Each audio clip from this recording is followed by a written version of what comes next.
সুপ্রিয় দর্শক, এই মুহূর্তে সংবাদ মিডিয়া চ্যানেল থেকে যুক্ত হচ্ছে আমি আস্তাদুল। এই মুহূর্তে আমি অবস্থান করছি যে সাংগ্রামপুর যে গণ উচ্চ বিদ্যালয় মাঠ প্রাঙ্গণ থেকে এই মুহূর্তে অবস্থান করছি। তো এই মুহূর্তে আমার পিছনে যে দেখতে পাচ্ছেন যে আজকে যে লাঠি বাড়ির খেলার কিন্তু আয়োজন করা হয়েছে। আমরা এই মুহূর্তে যেটুকু জানতে পেরেছি আজকে যে সালগারামপুর এলাকার বাসীর পক্ষ থেকে কিন্তু আজকের যে লাঠি বাড়ির খেলার আয়োজন করা হয়েছে। তো আমার পিছনটা যদি একটু দেখানোর চেষ্টা করি তাহলে দেখতে পাচ্ছেন যে ইতিমধ্যেই কিন্তু আজকের যে লাঠি বাড়ির খেলা কিন্তু শুরু হয়ে যাচ্ছে।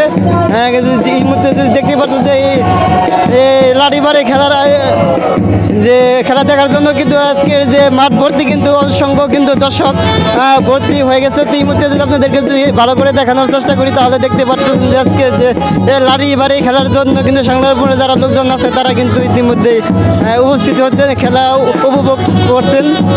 দেখতে পাচ্ছেন যে মাঠের চতুর্পাশে কিন্তু অসংখ্য কিন্তু দর্শক তারা কিন্তু যে মাঠের চতুর্পাশে কিন্তু দাঁড়িয়ে দাঁড়িয়ে যে আজকের যে লাঠি বাড়ির খেলা সেটি কিন্তু উপভোগ করছেন। তো এই মুহূর্তে আপনাদেরকে যদি ভালো করে যদি দেখানোর চেষ্টা করি তাহলে দেখতে পাচ্ছেন যে আমার সামনে দেখতে পাচ্ছেন ইতিমধ্যেই কিন্তু আজকে যে লাঠি বাড়ি খেলা কিন্তু সেটি শুরু হয়ে গেছে। তারপর তার পাশাপাশি কিন্তু আমরা দেখতে পাচ্ছি লাঠি বাড়ি ছাড়া আরও বিভিন্ন ধরনের যে খেলাধুলার কিন্তু আয়োজন করা হয়েছে, যেমন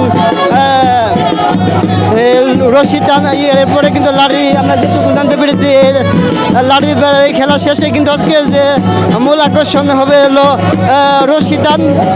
এরপর আমরা যেটুকু জানতে পেরেছি আজকে লাঠি বাড়ি খেলা শেষে কিন্তু হবে রশি টান।